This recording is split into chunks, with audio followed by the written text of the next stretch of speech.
Hace un par de semanas comenzamos a estudiar la segunda carta de Pedro. Y en el capítulo 1, Pedro toma el tiempo para hablar nuevamente de la salvación, aclararnos sobre la salvación. Y leíamos la semana pasada que el Señor le había anunciado, le había hecho ver que pronto tenía que partir, pronto se iba a ir. Y quiero que pienses en eso. O sea, el apóstol Pedro está pensando en su partida y está escribiendo una carta hacia la iglesia. Él ya no iba a estar para poder cuidar de los hermanos, ya no iba a estar para poder recordarles la sana doctrina, así que la está escribiendo. Y al final del capítulo 1, en el versículo 19 dice: tenemos también la palabra profética más segura, a la cual hacéis bien en estar atentos, como a una antorcha que alumbra en lugar oscuro, hasta que el día esclarezca y el lucero de la mañana salga en vuestros corazones. Y el 20 dice: entendiendo primero esto, que ninguna profecía de la Escritura es de interpretación privada. Entonces, cuando habla de la profecía, de la palabra profética segura, está hablando de la Escritura. Y él está diciendo: yo me voy, pero yo quiero que ustedes pongan su mirada, su enfoque en la Escritura.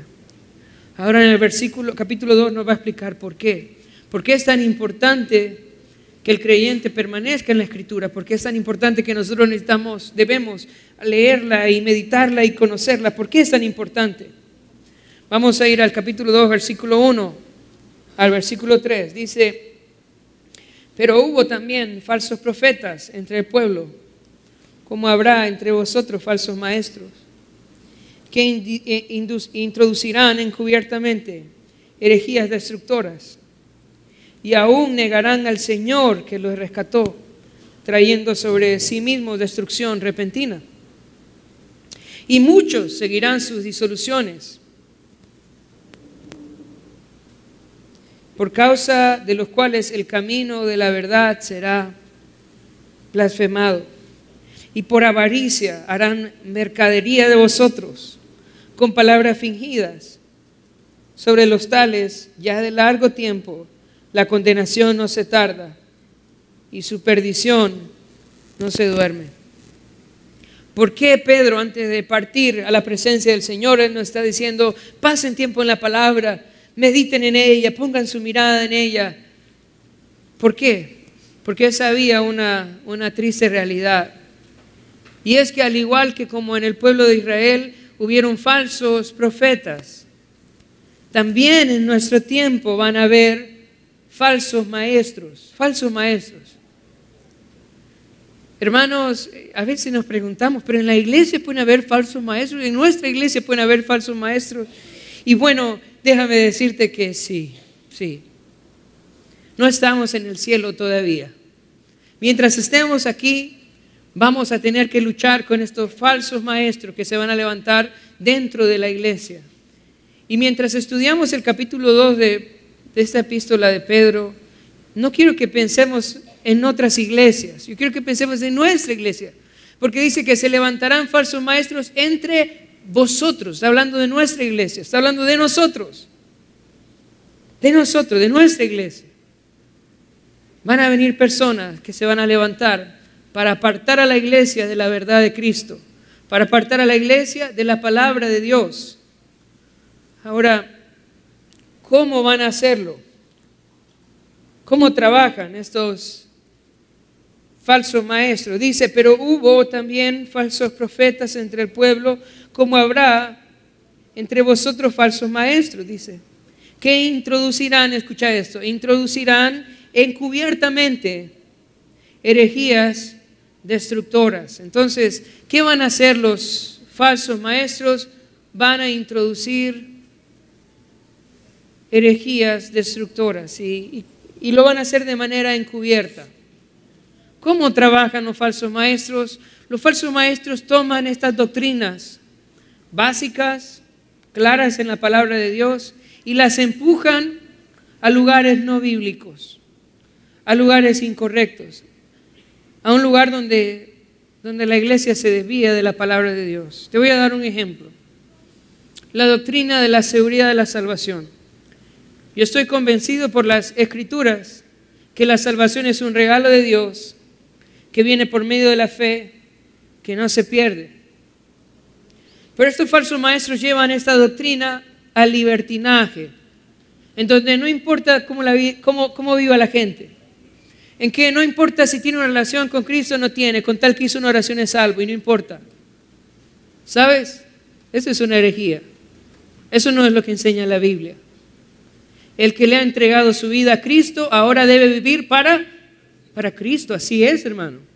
Y si tú eres salvo, entonces necesitas vivir como una persona que ha sido salvada por la sangre de Cristo. Me gustaría que fuéramos a Efesios capítulo 5, versículo 1.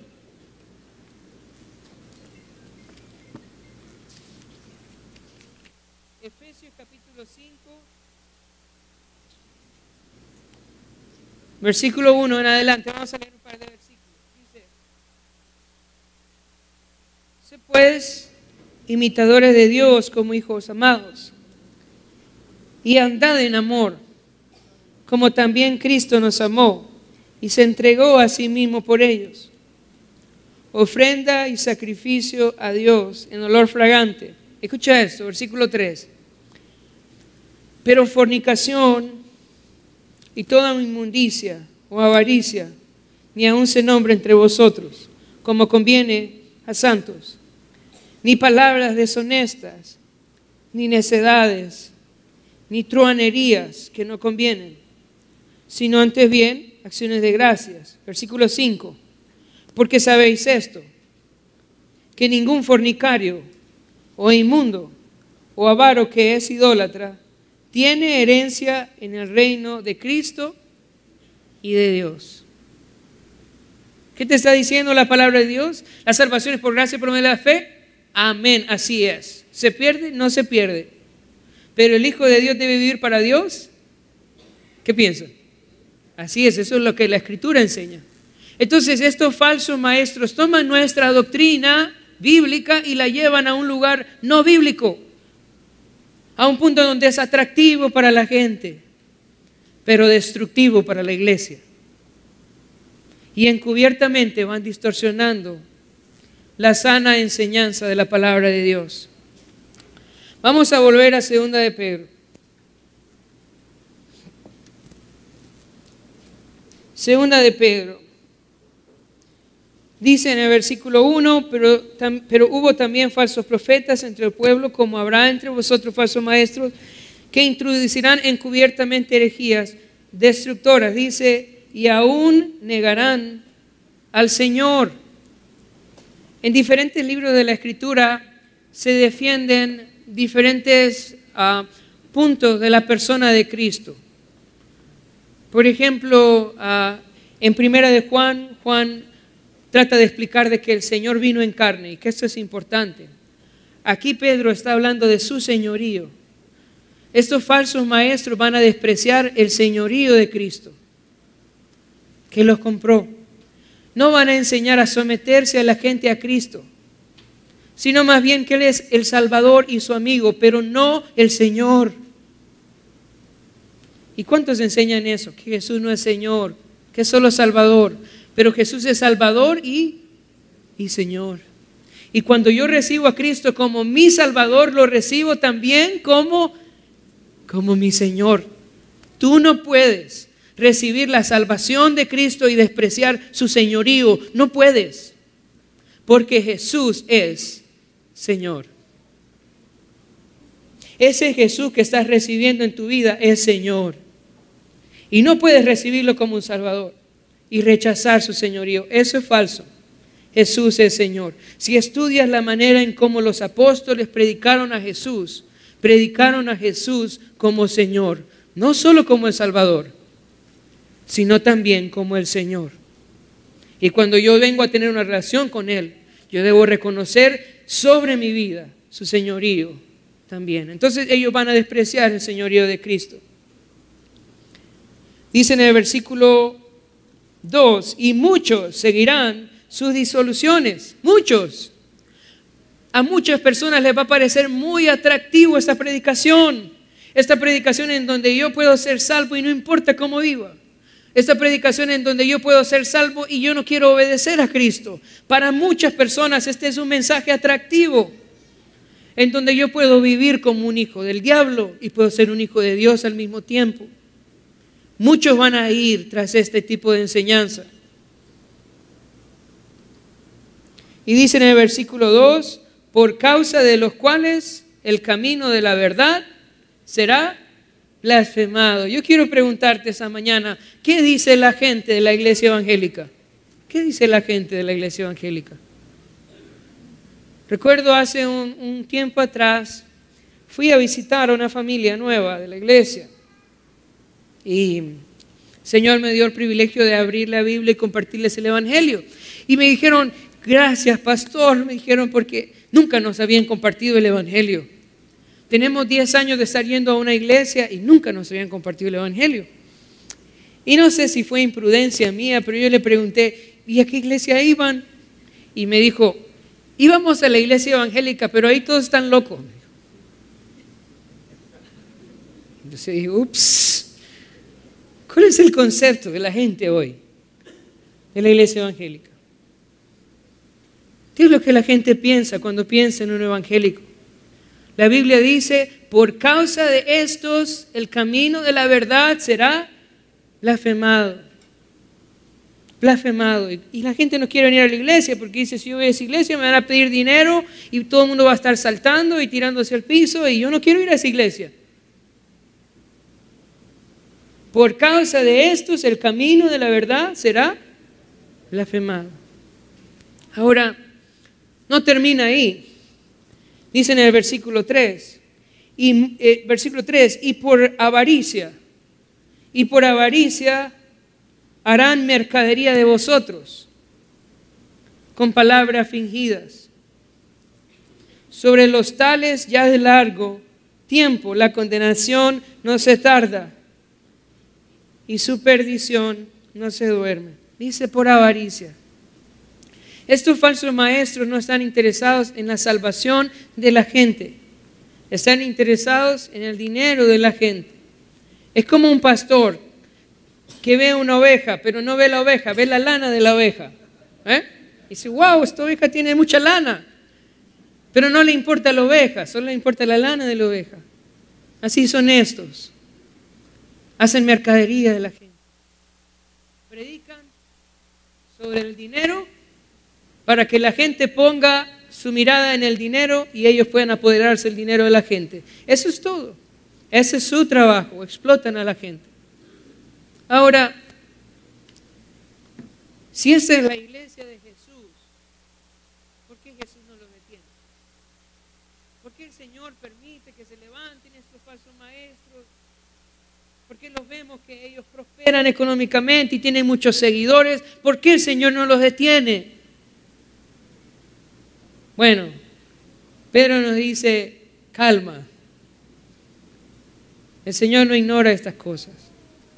Y nos va a dar 3 ejemplos acerca del juicio de Dios para que tengamos una idea de lo que le espera a estos falsos profetas y a aquellos que los siguen. Así que vamos a leer ahora el versículo 4. Versículo 4 al versículo 9.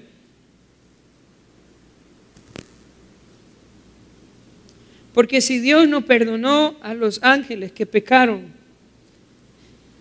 sino que arrojándolos al infierno los entregó a prisiones de oscuridad para ser reservados al juicio.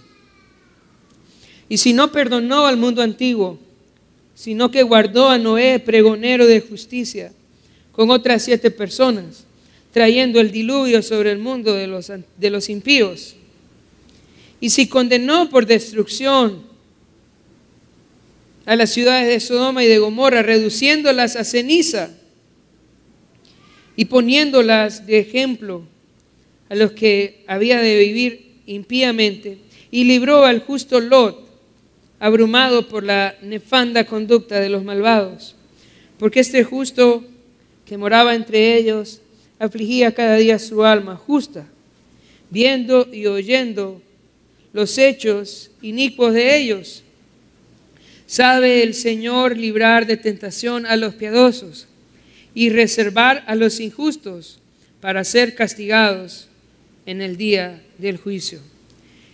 El Señor va a juzgar a todos estos falsos maestros, a todos estos que han dejado de predicar el Evangelio y la salvación en Cristo, que han dejado de predicar el arrepentimiento y la transformación que viene por una relación personal con Él. El Señor los va a juzgar un día. Y si quiere tener una idea de cómo va a ser ese juicio, aquí hay 3 ejemplos. El Señor dice que Él no perdonó a los ángeles que pecaron. Él no los perdonó, aunque eran hermosos, aunque eran maravillosos en fuerza, en poder. Dios no los perdonó, sino que los envió al infierno, dice acá. Pero la palabra infierno que se usa es diferente a la que se usa en los diferentes textos que hablan sobre el lago de fuego. Esa idea es que los envió a un abismo donde están esperando para un día ser juzgados. Así que Dios no perdonó a los ángeles. Segundo ejemplo, Dios no perdonó al mundo antiguo. En Génesis capítulo 6, la Biblia nos habla del diluvio, que los hijos de Dios se juntaron con las hijas de los hombres y se pervirtió el linaje del Señor, y el Señor eliminó a todo el mundo antiguo con un diluvio. Si quieres pensar un poco en la ira de Dios, el diluvio es una buena ilustración. ¿Cuántos se salvaron? 8. ¿Y a cuántos destruyó el Señor? A todos. El Señor tiene problemas con números y dice, pues, se van a ir muchos. Lo destruyó a todos y solo salvó 8.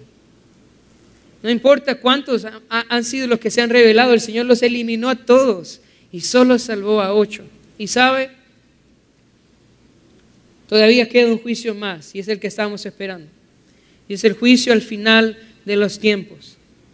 Y ese juicio se acerca cada día más. Yo no sé todo lo que está pasando en el mundo, yo no quiero ser alarmista, pero la Biblia habla de eso. Cada día nos acercamos más al final.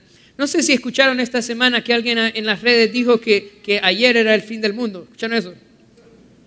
Bueno, la palabra de Dios dice que solo el Padre sabe.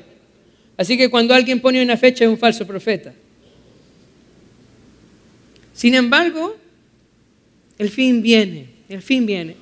Y de pronto estás aquí esta mañana pensando, pero yo no quiero que venga, ¿verdad? Yo no quiero que venga la gran tribulación ya. De pronto tienes temor. Pero en esta historia, en el juicio del Señor, hay una promesa bonita para nosotros. En el versículo 9 dice, ¿sabe el Señor librar de tentación a los piadosos y reservar a los injustos para ser castigados en el día del juicio? Así que si yo le he entregado mi vida a Jesucristo, yo tengo una relación personal con Él, real, verdadera, yo soy un discípulo de Jesús, ¿yo debo tener temor al juicio de Dios?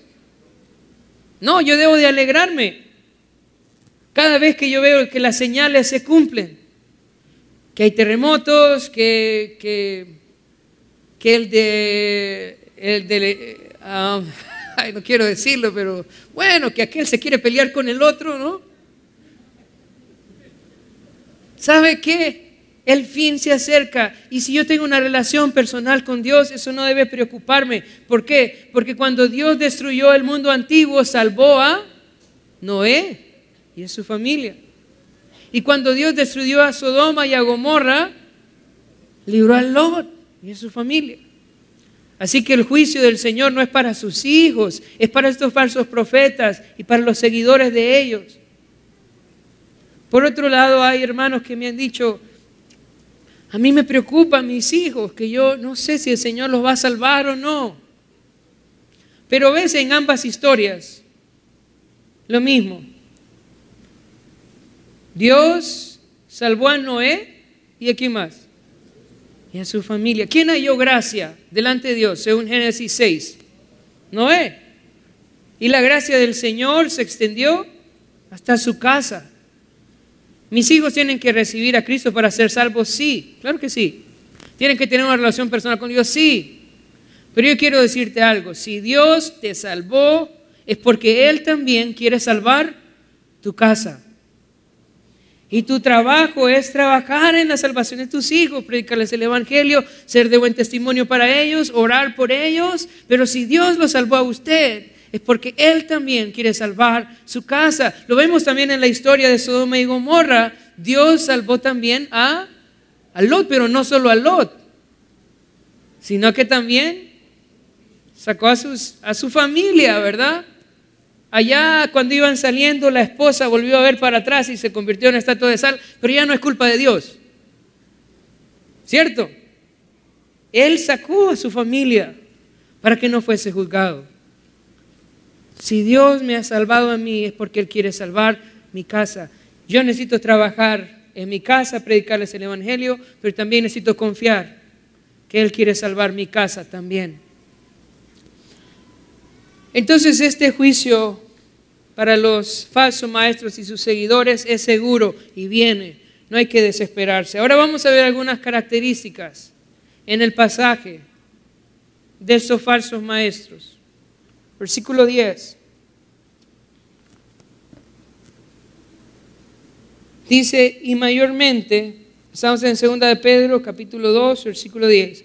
Y mayormente a aquellos que siguiendo la carne andan en concupiscencia, en inmundicia y desprecian el señorío. Esa palabra señorío es la misma palabra de autoridad. Dice, atrevidos y contumaces, no temen decir mal de las potestades superiores. Estos falsos maestros no temen hablar de las potestades superiores. Mientras que los ángeles, que son mayores en fuerza y en potencia, no pronuncian juicio de maldición contra ellas delante del Señor. Pero estos, dice, hablando mal de cosas que no entienden, como animales irracionales, nacidos para presa y destrucción, perecerán en su propia perdición. Hay una característica de los falsos maestros, y es que desprecian la autoridad, Son personas sin temor, irrespetuosos, irreverentes, no respetan a nadie, no tienen temor de nadie. Así son los falsos maestros. Mira, Dios estableció un orden en la creación. Por si no lo sabías, el Señor es el creador, Él está sobre su creación. Ahora dentro de la creación hay un orden y están los ángeles, que son superiores en fuerza y en potencia. Están los ángeles. Seguidamente está el hombre. La Biblia dice que Dios hizo al hombre un poco menor que los ángeles. Y al hombre le dio potestad sobre todos los animales para que gobernase. Entonces en la creación hay un orden. Están los ángeles, están los hombres y luego está la creación que está bajo el cuidado del hombre. Ese es el diseño. Y cada uno de ellos merece dignidad y respeto, no por lo que hacen, sino por quien los creó. Todas las personas merecen respeto, no por lo que hacen, sino por quien los creó. Aún la creación misma tiene dignidad.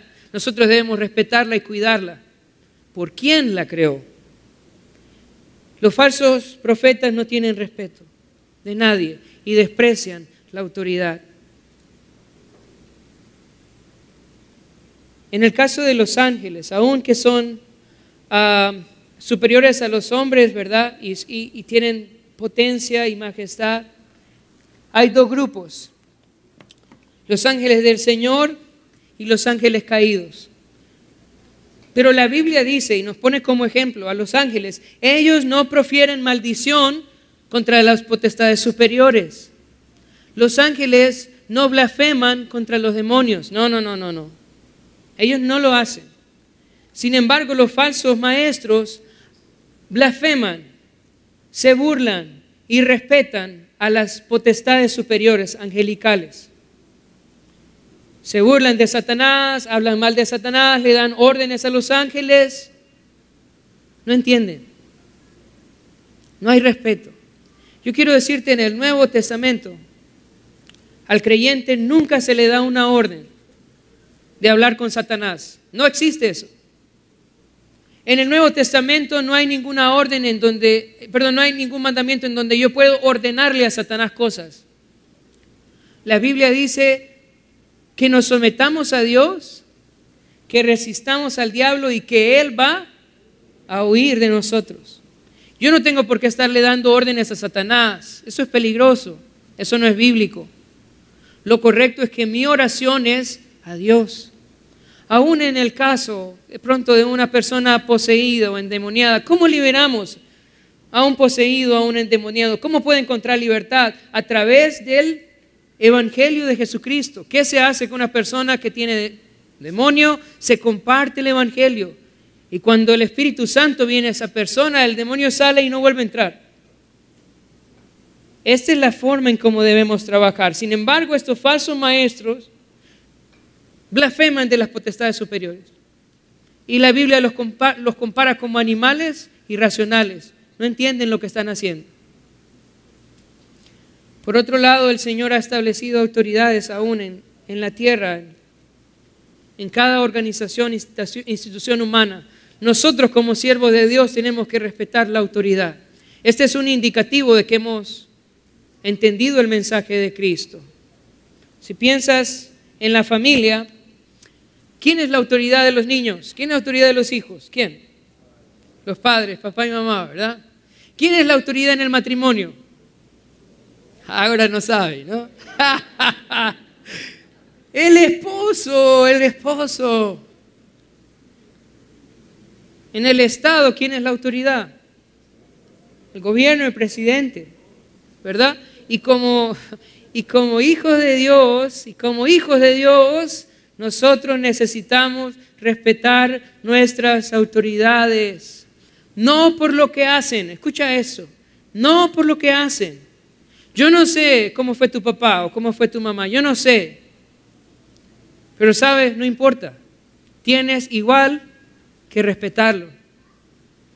Esto es lo que el Señor nos dice. Honramos a nuestros padres porque el Señor nos lo ha dicho así. Honramos a nuestro presidente porque el Señor lo puso ahí.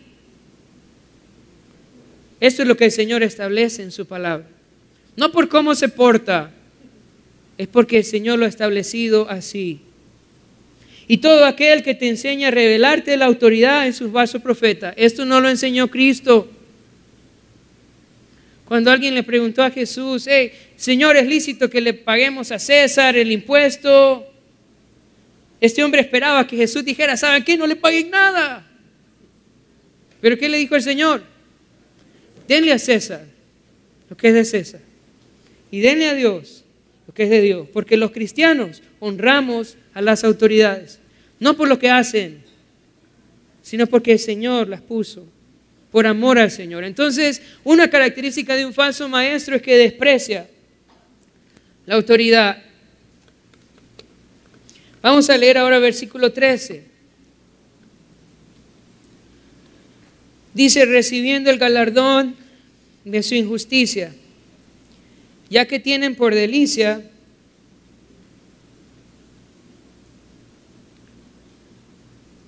el gozar de deleites cada día.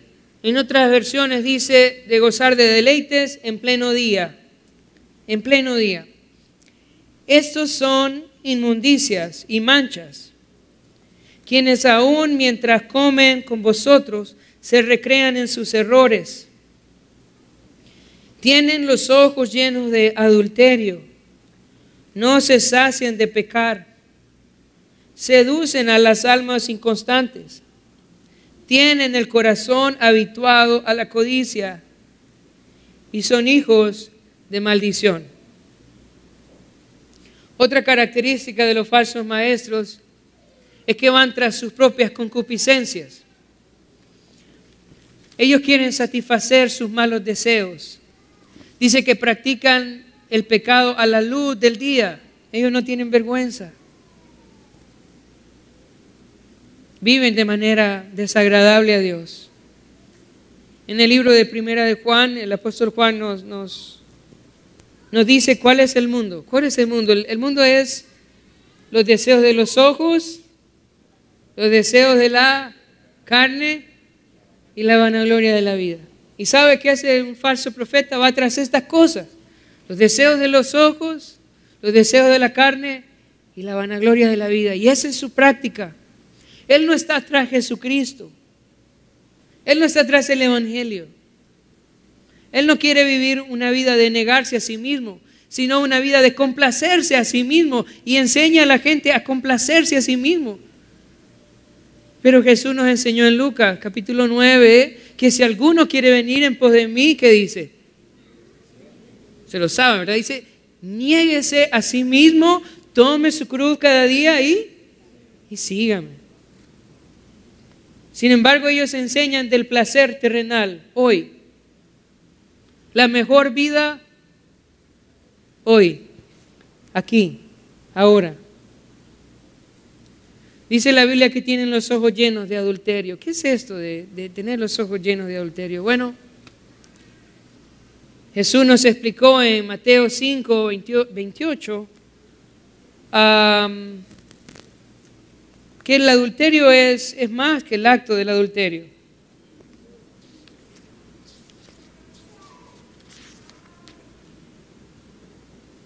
Dice Mateo 5, 28, pero yo digo que cualquiera que mira a una mujer para codiciarla, ya adulteró con ella en su corazón.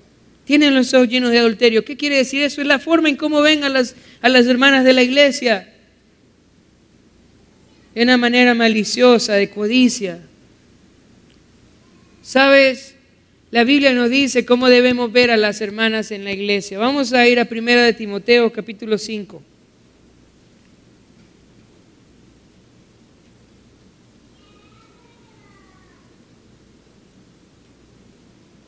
Primera de Timoteo,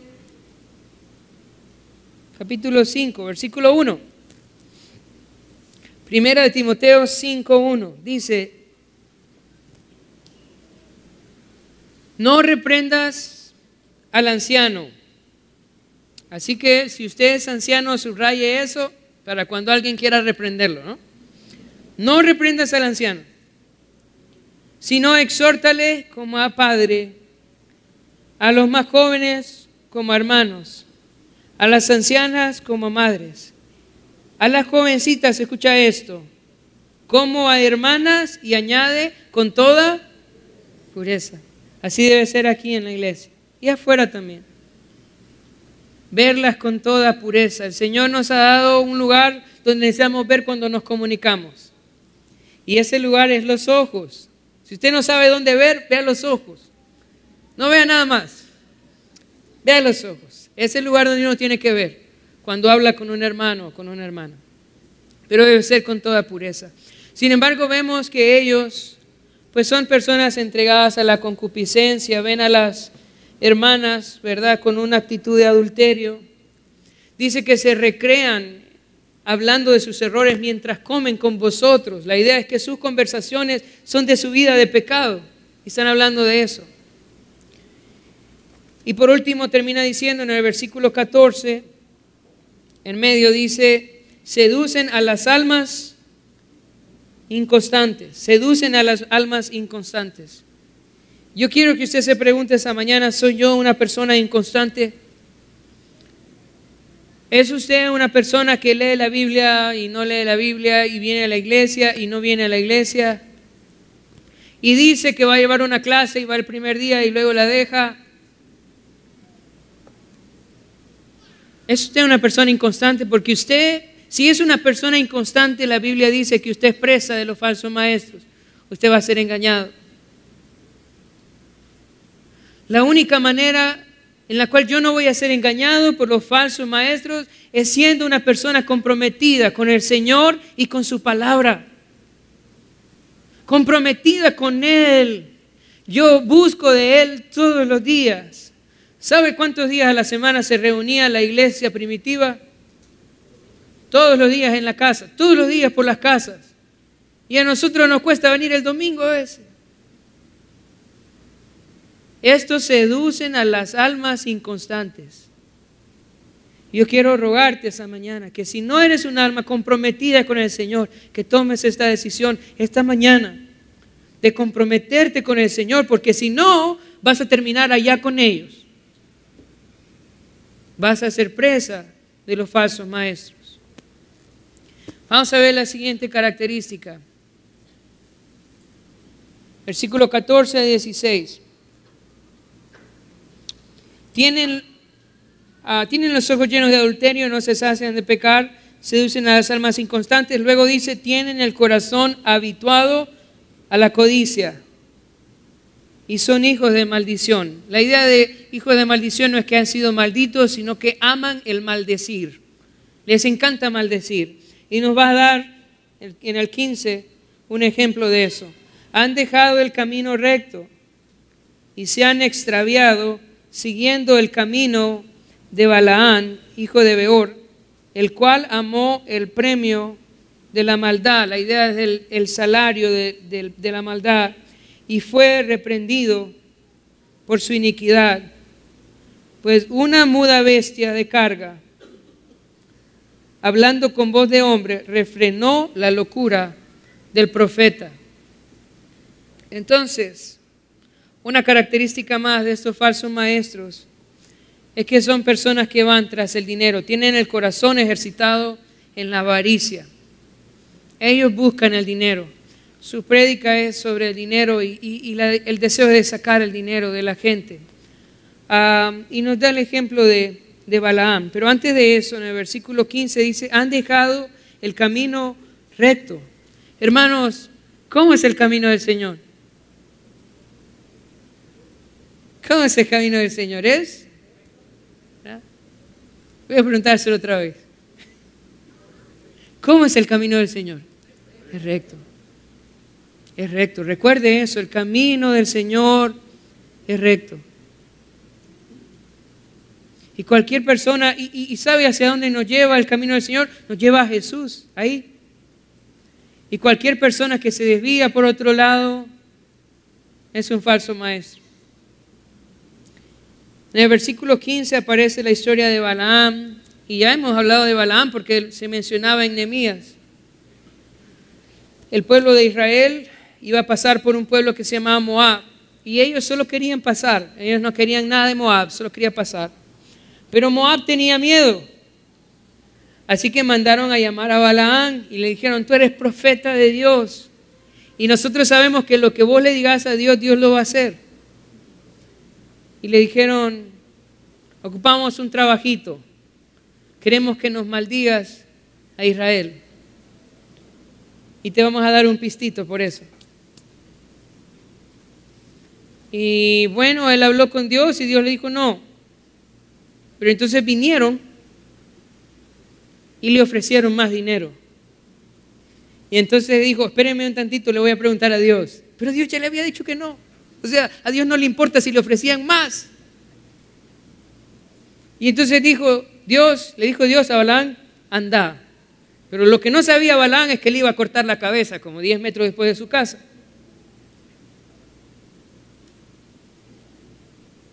Como hijos de Dios, nosotros somos llamados a bendecir, no a maldecir. ¿Cierto? Dice, bendecid a los que os maldicen. Un hijo de Dios no puede maldecir. Si maldices, sos como Balaam. Nosotros somos llamados a bendecir. Pero Balaam decidió agarrar el dinero y hacer el trabajito, así como los brujos hoy en día que le dicen a las personas, voy a hacer un trabajito. Se vendió por dinero. Y luego dice el Señor aquí en lo que leíamos, que la burra refrenó, ¿qué cosa? Lo pueden leer ahí. La burra refrenó, ¿qué? En el versículo 16. La locura del profeta. Al final la burra era cuerda y el profeta estaba loco. Hermanos, ¿cuántos profetas locos hay hoy en día? Diciendo disparates y locuras. Para terminar, yo quiero que reflexionemos en un par de cositas. Mira, si no conoces la palabra, es difícil identificar a un falso profeta. Cualquiera te va a sonar bueno. Vas a escuchar a un falso profeta y vas a decir, qué predicación más linda, porque no conoces la palabra. La única manera para identificar los falsos profetas es meditando en la palabra. Y yo quiero animarte a comprometerte, meditar la palabra del Señor, en someterte a Cristo. Que lo que la palabra de Dios dice, eso sea lo que quieres hacer. Que evalúes todo lo que escuchas a la luz de la Biblia. Cuando usted conoce la Biblia, escuche eso, cuando usted conoce la Biblia, le van a doler los oídos cuando escuche lo que sale en la televisión y en la radio. Mire, le va a doler los oídos, el corazón, la cabeza, todo. Pero si no nos duele nada, es porque no sabemos la palabra.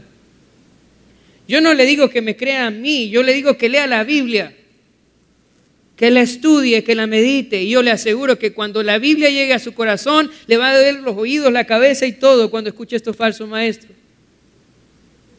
Cuidémonos, cuidémonos. Ese era el mensaje de Pedro. Para eso nos escribe, cuidémonos de los falsos maestros. Vamos a terminar orando.